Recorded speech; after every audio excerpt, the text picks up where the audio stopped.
Saudara-saudara yang dikasihi Tuhan, firman Tuhan pada pagi hari ini terambil dari Kisah Para Rasul pasal yang kedua, ayat 1 sampai dengan ayat yang ke-13. Pentakosta. Ketika tiba hari Pentakosta, semua orang percaya berkumpul di satu tempat.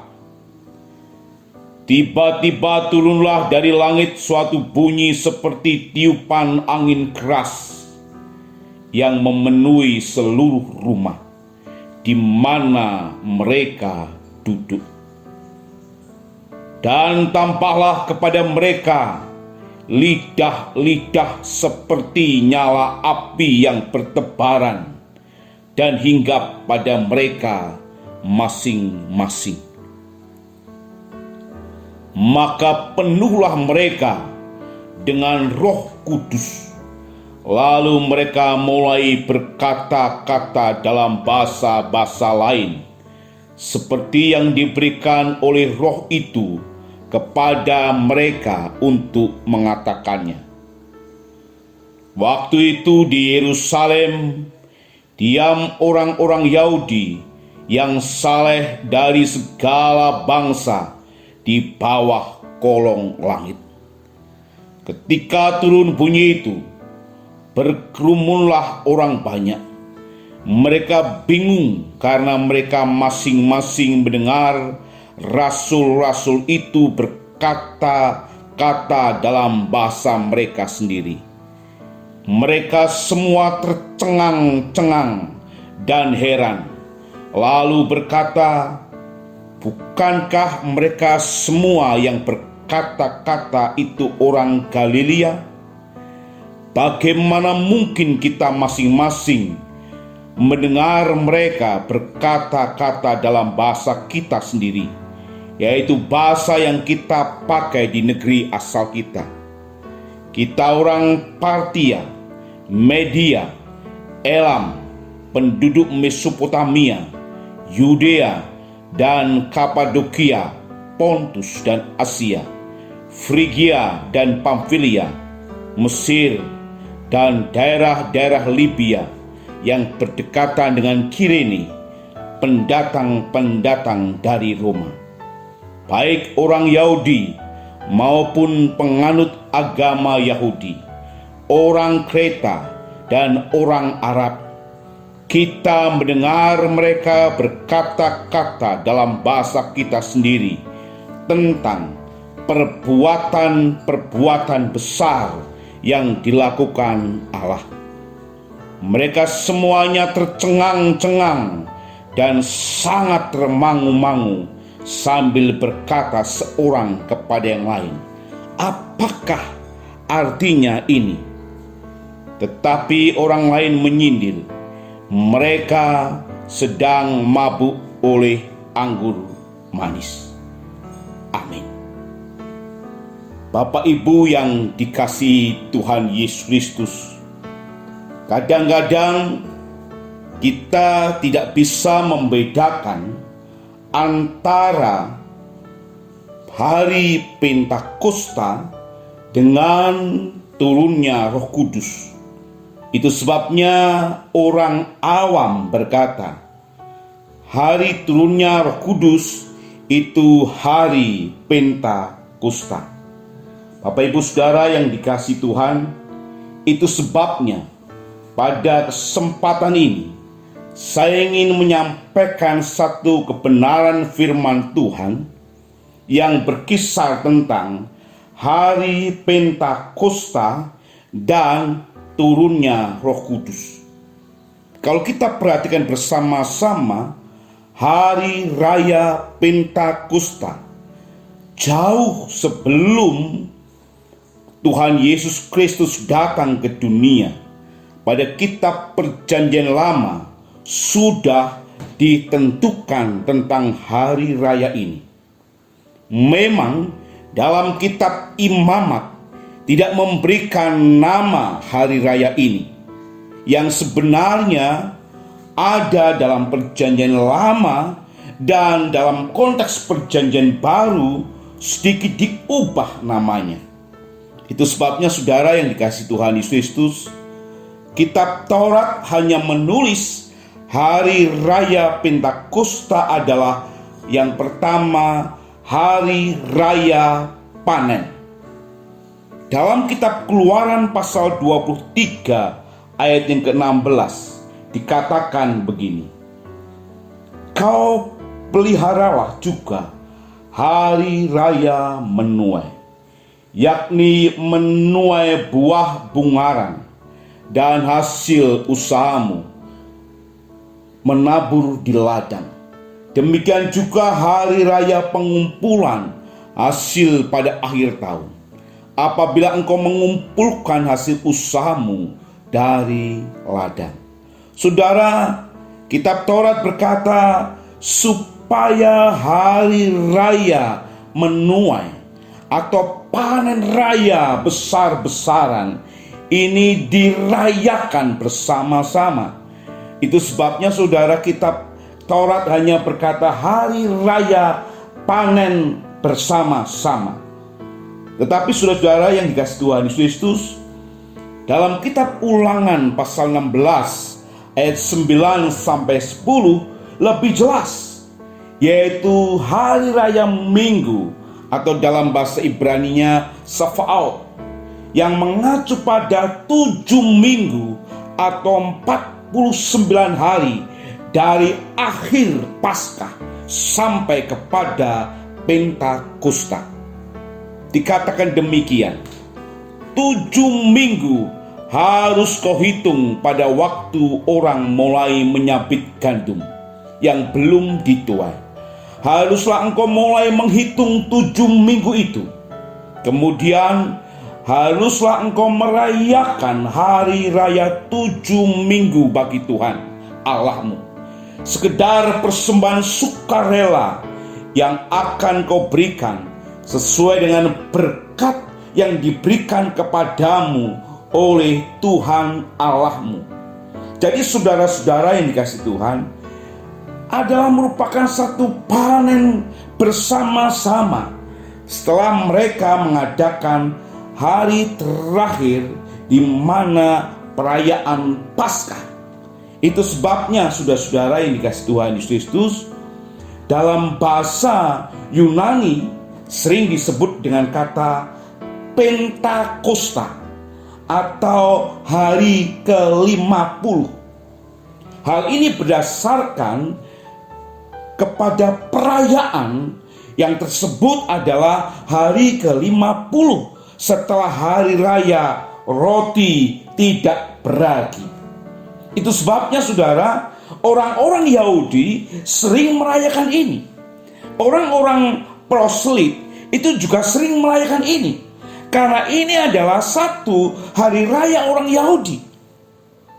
Dalam Kisah Para Rasul pasal 20 ayat yang ke-16, Paulus berkata, Paulus memutuskan untuk tidak singgah di Efesus, supaya jangan habis waktunya di Asia, sebab ia buru-buru agar jika mungkin ia telah berada di Yerusalem pada hari raya Pentakosta. Jadi saudara, hari raya Pentakosta itu berbeda dengan hari turunnya Roh Kudus.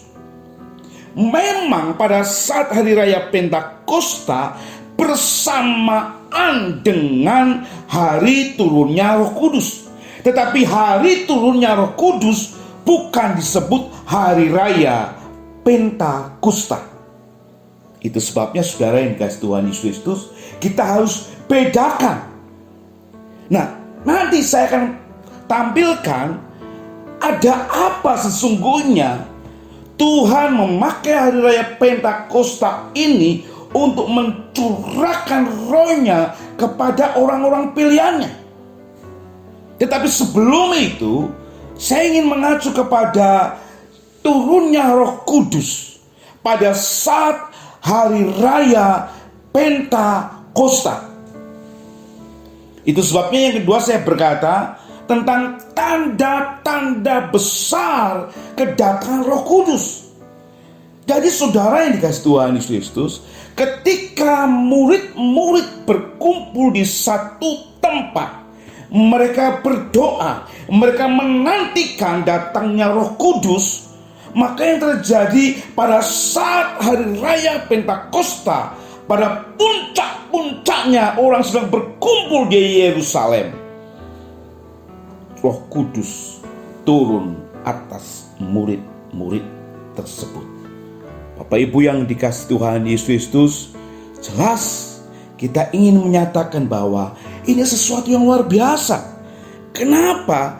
Karena pada saat orang sedang berkumpul ramai, tiba-tiba Roh Kudus hadir mendiami orang-orang percaya yang pertama dengan kekuatan yang bisa didengar. Bapak Ibu yang dikasih Tuhan Yesus Kristus, Kisah Para Rasul pasal 2 ayat 2. Tiba-tiba turunlah dari langit suatu bunyi seperti tiupan angin keras yang memenuhi seluruh rumah di mana mereka duduk. Kita perhatikan bersama-sama kata tiba-tiba. Berarti suara ini datang secara mendadak, tidak terduga.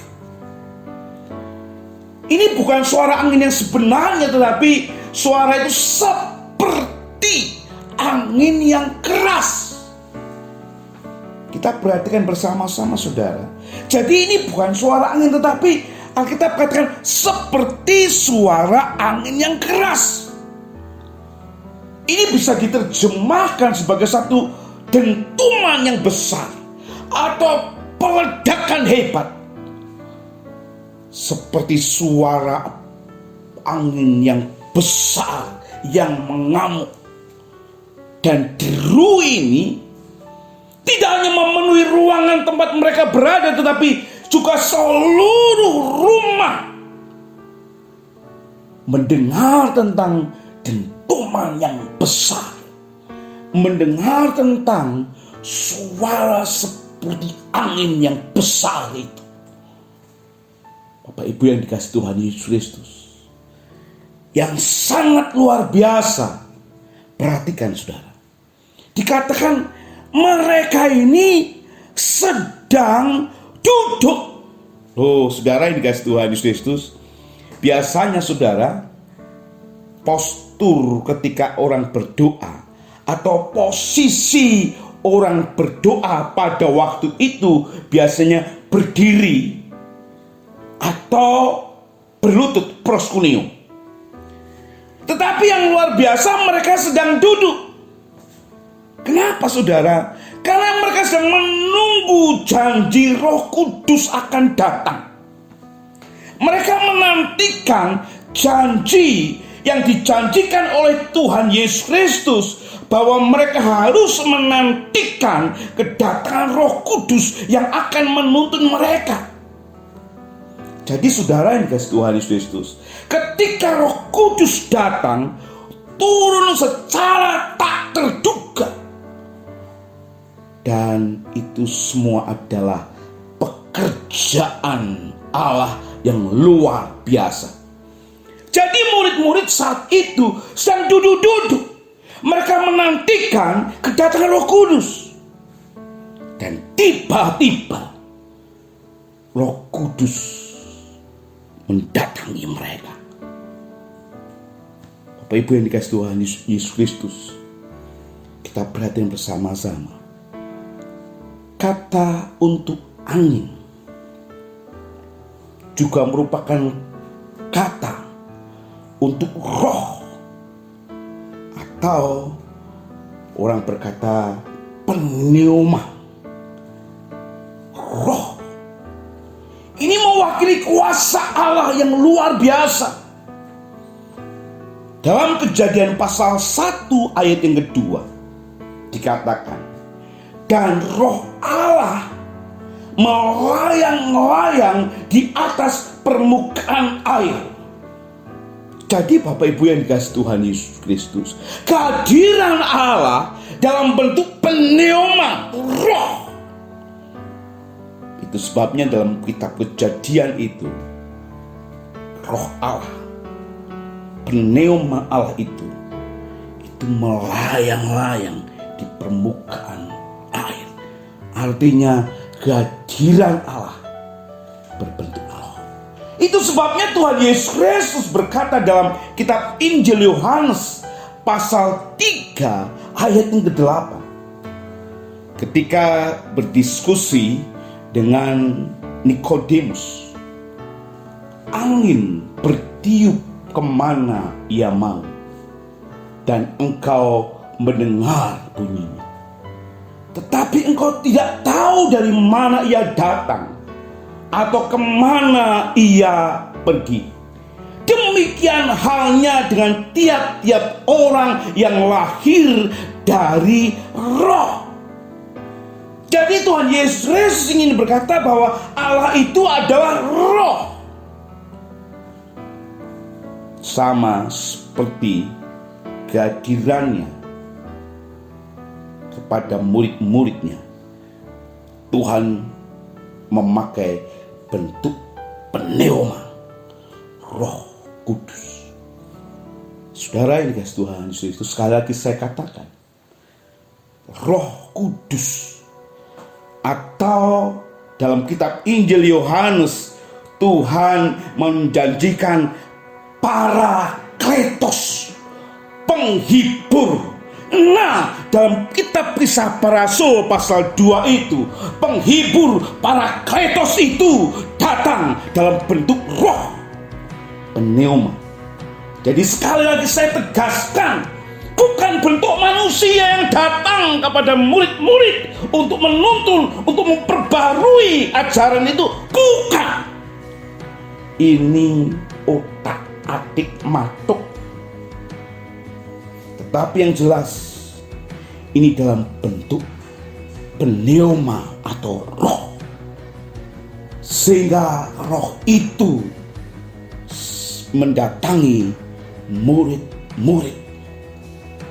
Yang kedua, saudara yang dikasihi Tuhan Yesus Kristus, kehadirannya sekarang. Kehadiran Roh Kudus ini sekarang kita lihat bisa dilihat semua orang. Kalau tadi didengar oleh semua orang, sekarang yang kedua dilihat semua orang.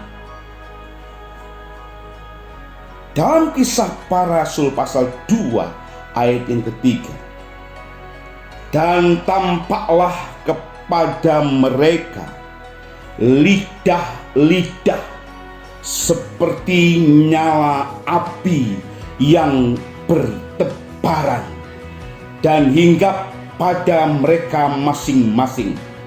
Bapak Ibu yang dikasihi Tuhan Yesus Kristus, ini seperti api-api yang terbelah, seperti lidah-lidah itu, dan hinggap kepada murid-murid. Roh Kudus digambarkan, dilihat orang itu seperti lidah-lidah api. Saya tegaskan, Roh Allah bisa menyerupai apa saja. Roh Allah bisa seperti api, tetapi api bukan Allah. Saudara paham? Roh Allah bisa menyerupai api, tetapi api bukanlah Allah. Api ini hanya melambangkan kehadiran Allah. Api ini melambangkan kehadiran Allah. Dalam kitab Keluaran pasal 3 ayat yang kedua, ketika Musa dipanggil oleh Tuhan untuk menjadi hambanya, Tuhan mendatangi Musa seperti api yang menyala-nyala. Keluaran pasal 3 ayat yang kedua. Lalu malaikat Tuhan menampakkan diri kepadanya di dalam nyala api yang keluar dari semak duri. Lalu ia melihat, dan tampaklah semak duri itu menyala, tetapi tidak dimakan api. Ini kehadiran Allah, saudara. Semak duri itu menyala tetapi tidak dimakan api. Murid-murid itu dihinggapi api daripada Roh Kudus, tetapi murid-murid tidak terbakar. Sebab apa? Api ini adalah lambang kehadiran Allah. Bapak Ibu yang dikasihi Tuhan Yesus Kristus, setelah itu dalam perjalanan bangsa Israel menuju tanah perjanjian, kehadiran Allah untuk menuntun bangsa Israel itu pada malam hari dilambangkan seperti tiang api. Tiang api itu menerangi mereka sehingga mereka tidak kedinginan. Mereka tetap merasa hangat. Mereka tetap merasa terang. Karena apa? Ada kehadiran Roh Allah. Keluaran 13 ayat yang ke-21 dikatakan demikian. Tuhan berjalan di depan mereka pada siang hari dalam tiang awan untuk menuntun mereka di jalan, dan pada waktu malam dalam tiang api untuk menerangi mereka, sehingga mereka dapat berjalan siang dan malam. Haleluya, saudara. Jadi kalau kita perhatikan bersama-sama, Roh Tuhan dalam kehadirannya bebas melakukan apa saja. Kenapa? Ia yang berkuasa penuh untuk bisa dirasakan kehadirannya dalam bentuk apapun. Bahkan kalau kita perhatikan bersama-sama, dua tanda yaitu pneuma, roh dan api itu dalam kitab Nabi Yeskiel, kehadirannya secara bersama-sama yang mewujudkan bahwa Allah hadir pada saat Yeskiel melihat itu. Yeskiel pasal 1 ayat yang keempat dikatakan, lalu aku melihat, sungguh angin badai bertiup dari utara dan membawa segumpal awan yang besar dengan api yang berkilat-kilat, dan awan itu dikelilingi oleh sinar. Di tengah-tengah api itu kelihatan seperti suasa mengkilat. Oh, saudara yang dikasihi Tuhan, ini kehadiran Allah. Ini kehadiran Tuhan Allah. Jadi gak bisa ditentukan dalam bentuk apapun. Karena apa? Allah itu berkuasa. Saudara-saudara yang dikasihi Tuhan Yesus Kristus, itu sebabnya saya katakan, kehadiran Allah ketika mendatangi dalam bentuk Roh Kudus, kita sudah perhatikan bersama-sama, secara tiba-tiba, dan murid-murid pada waktu itu sedang duduk menantikan, maka angin besar itu datang yang sangat-sangat membuat orang terkejut. Dan Alkitab katakan itu seperti angin, artinya adalah dentuman yang keras yang membuat orang tersentak. Ada apa di balik itu? Dan yang kedua, murid-murid dihinggapi oleh lidah api. Jadi saudara yang dikasihi Tuhan Yesus Kristus, ini peristiwa yang luar biasa. Ini peristiwa yang sangat-sangat besar. Dan itu dilihat semua orang. Artinya bahwa Tuhan Yesus Kristus datang. Dan kuasa Roh Kudus menghampiri orang-orang percaya ini nyata, real. Ada dalam sejarah. Bukan hanya cerita biasa saja. Bapak Ibu yang dikasihi Tuhan Yesus Kristus, sekarang yang ketiga adalah bagaimana kedatangan Roh Kudus itu, untuk apa? Kita lihat sama-sama saudara. Ini namanya satu proklamasi. Proklamasi apa? Memberitahukan tentang nubuat-nubuat yang disampaikan oleh Tuhan Yesus Kristus benar-benar terjadi. Itu sebabnya diberitakan bahwa kejadian itu sudah dinubuatkan, dan berarti Tuhan Yesus telah menang dari maut. Dan itu sebabnya setiap orang yang percaya kepada Tuhan Yesus Kristus diselamatkan. Itu disebut dengan proklamasi. Dan proklamasi ini saudara, ada tanda-tanda yang menakjubkan secara verbal. Yang menakjubkan secara verbal, yang bisa dilihat. Kejadian yang luar biasa. Itu apa? Kita lihat sama-sama. Kisah Para Rasul pasal yang kedua, ayat yang keempat. Maka penuhlah mereka dengan Roh Kudus.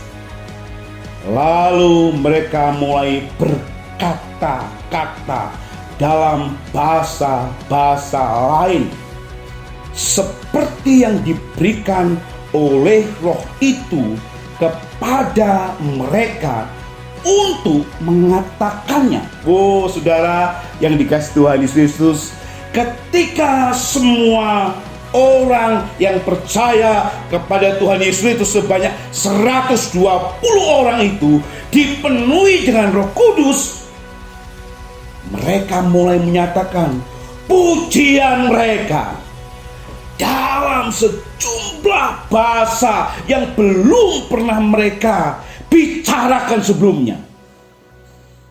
Jadi saudara-saudara yang dikasihi Tuhan Yesus Kristus, kata bahasa roh pada saat kejadian Kisah Para Rasul pasal 2 itu mengacu kepada bahasa yang dapat dimengerti, mengacu kepada bahasa yang dapat dipahami.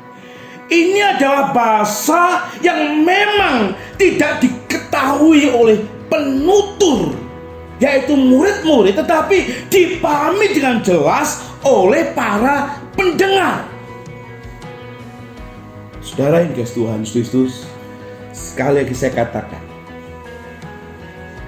bahasa roh yang ada dalam Kisah Para Rasul pasal 2 ini adalah bahasa yang dapat dimengerti. Memang murid-murid itu berbicara, mereka sesungguhnya nggak paham mereka bicara apa. Mereka nggak pernah mempelajari berbagai bahasa. Mereka bicara saja. Roh yang menuntun mereka, roh yang menggerakkan mereka berbicara. Mereka nggak paham apa yang dibicarakan. Tetapi apa yang dibicarakan murid-murid pada waktu itu dipahami dengan jelas oleh pendengar-pendengar yang lain. Sehingga mereka berkata, ini bahasa saya, ini bahasa saya. Nah saudara-saudara yang dikasihi Tuhan Yesus Kristus, dalam Kisah Para Rasul pasal 2 ayat 5-6, kita lihat waktu itu di Yerusalem diam orang-orang Yahudi yang salah dari segala bangsa di bawah kolong langit. Ketika turun bunyi itu, berkerumunlah orang banyak. Mereka bingung karena mereka masing-masing mendengar rasul-rasul itu berkata-kata dalam bahasa mereka sendiri. Loh, saudara yang dikasihi Tuhan Yesus Kristus, apa yang terjadi, saudara?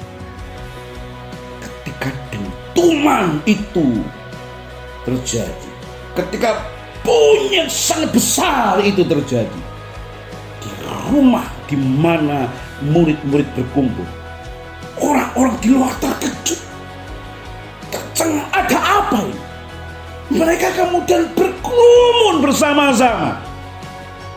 Mereka berkerumun bersama-sama, saudara. Dan apa yang terjadi? Mereka kemudian mendengar rasul-rasul itu berkata-kata dalam bahasa mereka sendiri. Bapak Ibu yang dikasihi Tuhan Yesus Kristus, itu sebabnya mereka bingung.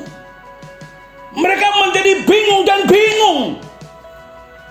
Kenapa? Karena mereka mendengar pujian bagi kemuliaan Tuhan dalam bahasa asli mereka sendiri. Kata bahasa yang merupakan kata Yunani dialekto. Kata bahasa yang merupakan kata bahasa Yunani yang berarti dialekto.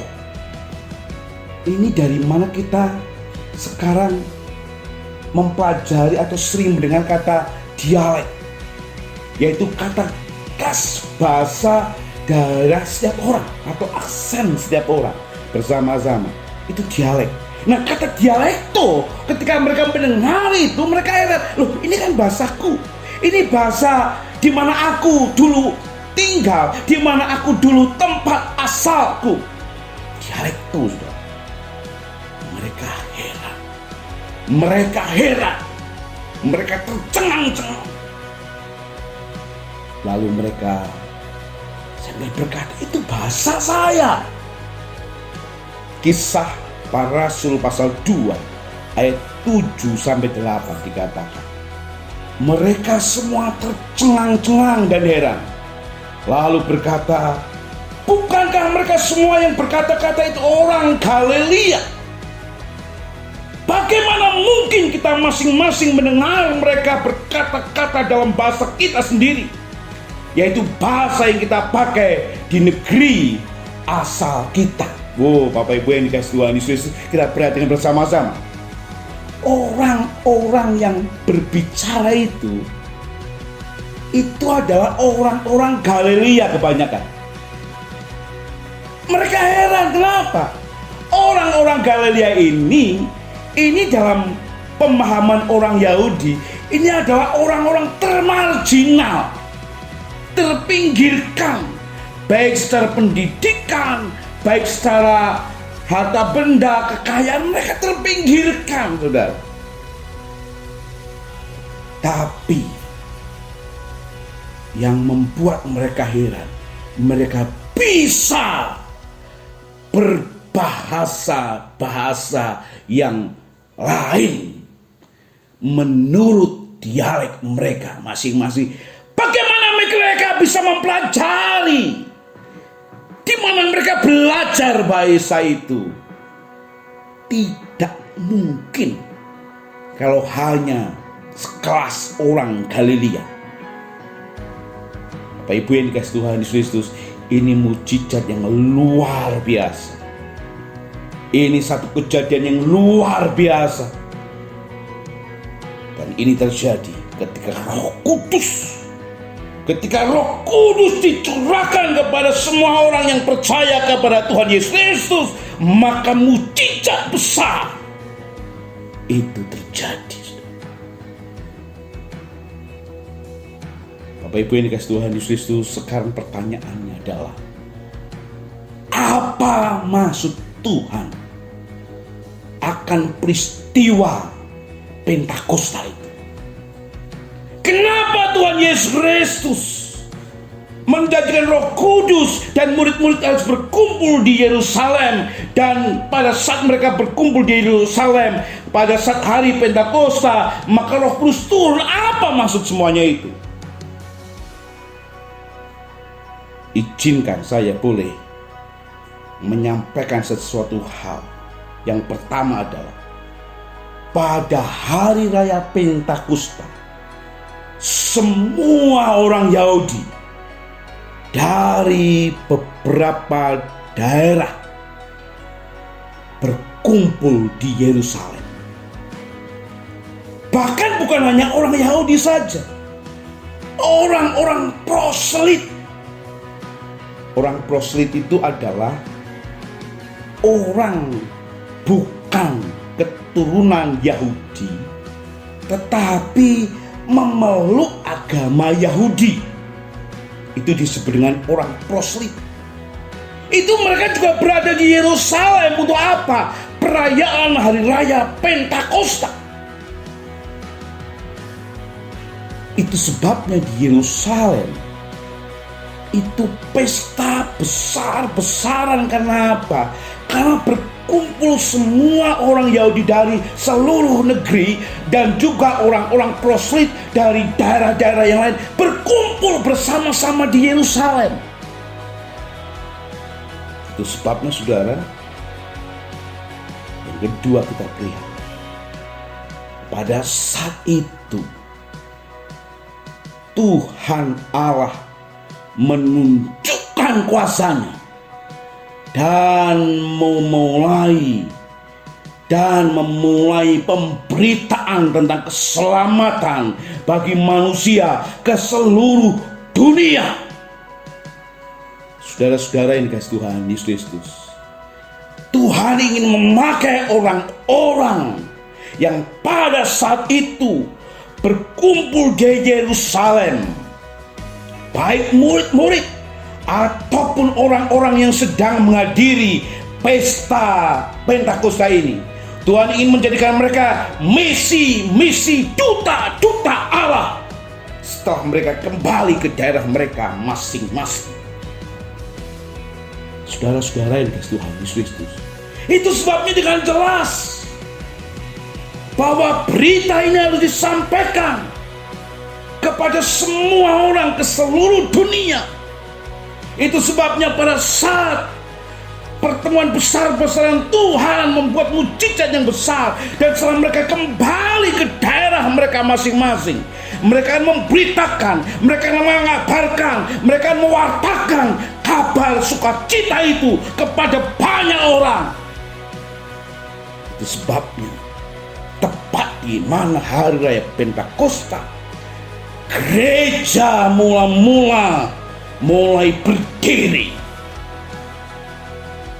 dan itu menjadi satu misi besar-besaran seluruh dunia. Saudara-saudara yang dikasihi Tuhan Yesus Kristus, itu sebabnya saudara, kalau kita bicara hari ini dengan hari raya Pentakosta, kita sebagai gereja tidak hanya berdiam diri saja. Kita sebagai orang-orang percaya gak bisa hanya berdiam diri saja. Gak bisa, saudara. Kita bisa bergerak di mana Allah mau menggerakkan saya dan saudara. Beberapa hari ini saya menggumuli satu panggilan khusus. Bagaimana berita Injil itu disampaikan kepada banyak orang. Bukan saja di wilayah Semarang, tapi di Jawa Tengah. Bagaimana tidak hanya di Jawa Tengah, tetapi di Indonesia. Itu disampaikan. Dan gereja sekarang tidak terbatas pada gedung-gedung gereja, tetapi sebatas di mana teknologi ini ada, itu terus berkembang dan berita Injil itu disampaikan, dan gereja-gereja itu boleh berdiri dimanapun berada dengan satu gembala agung, Yesus Kristus. Ini gereja harus bergerak. Ini orang-orang percaya harus bisa menangkap visi misi Allah. Dan visi misi Allah tidak monoton, tapi visi misi Allah terus bergerak sesuai dengan era dan zaman yang berbeda-beda. Jadi kalau kita modalnya secara monoton, saya ragu apakah kita sebagai gereja menangkap visi dan misi Allah. Kalau saya dan saudara menangkap visi dan misi Allah, kita akan bergerak sesuai dengan Tuhan yang menggerakkan kita, di mana sesuai dengan zaman yang ada. Saya teringat namanya John Piper, mengingatkan kita bahwa kita dipanggil untuk menjadi pendatang, bukan pemukim. Kenapa saudara? Banyak gereja, kata John Piper, perlu dipanggil secara paksa dari pola pikir pemukim menjadi pola pikir peziarah. Sebab apa? Jika pola pikir pemukim mendominasi gereja, maka tidak akan mencapai lingkungan kita atau jaringan orang-orang yang tidak percaya. Kita nggak bisa nyampe. Kenapa? Kita cukup puas dengan gereja kita cukup puas dengan komunitas kita yang terbatas pada gedung di gereja.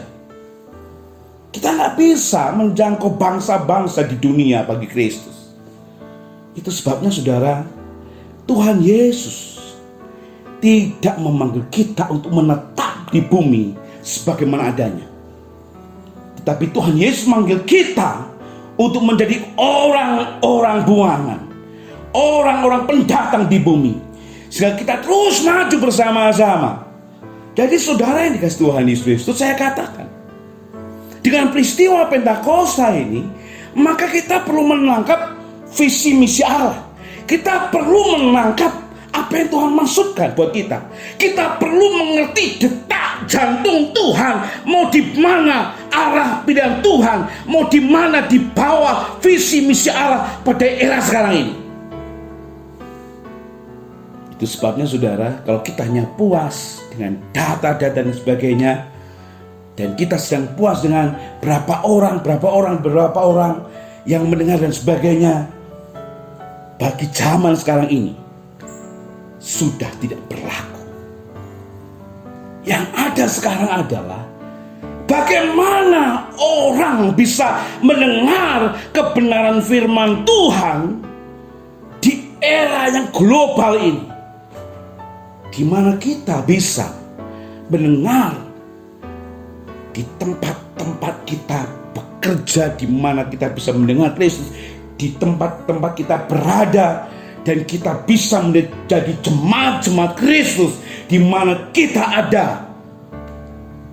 Itu sebabnya saudara perlunya menangkap visi misi Allah. Kesimpulannya adalah ketika kita sadar bahwa sebagai orang percaya kita perlu menyadari tentang Roh Kudus yang tinggal dalam hidup kita, maka kita perlu pemikiran yang besar untuk mengabarkan Injil dengan berbagai cara bagi kemuliaan Tuhan Yesus Kristus. Amin. Kita berdoa kepada Tuhan. Terima kasih Tuhan, Engkau memberkati kami, Engkau menolong kami Tuhan. Kasih setiamu terus bersama dengan kami.